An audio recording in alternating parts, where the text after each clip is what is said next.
You've probably heard of the word deaf before.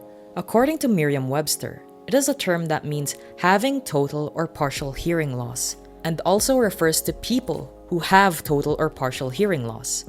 Sometimes, the capitalization of the word deaf changes depending on the context. Deaf with a lowercase d refers to the state of being unable to hear. Deaf with an uppercase d refers to the deaf as a community. While being deaf does indeed make their experience a bit different from that of the hearing, that shouldn't be what defines them as individuals. Deaf people have their own cultural identity separate from that of the hearing people. Being able to communicate with the deaf is more than just being able to sign or interpret signing, but also being aware of deaf culture. Much like how different countries around the world have different cultures, deaf culture also differs from country to country. For example, American deaf culture, which uses American Sign Language, is different from French deaf culture, which uses French Sign Language. This video specifically tackles Filipino deaf culture and Filipino Sign Language. So, here are some things to keep in mind when interacting with a deaf person. Part 1. Terminology.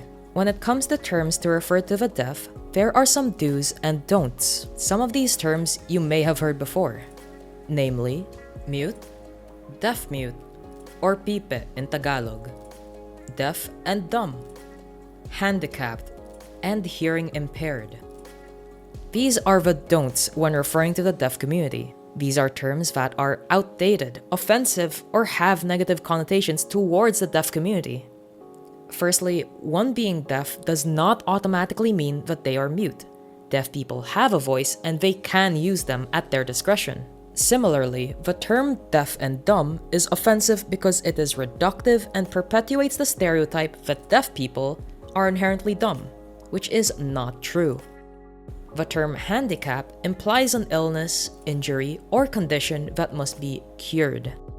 Deafness is not an illness or an injury. It's simply how the deaf have existed ever since, and they do not need to be cured.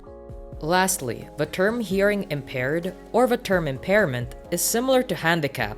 The term was actually a popular medical term in the 1970s. However, it has fallen out of favor since then. Like handicap, it is derogatory as it reduces deaf culture and language to simply an impairment, as if it's something that should be healed from.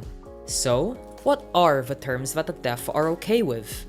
Deaf or bingi.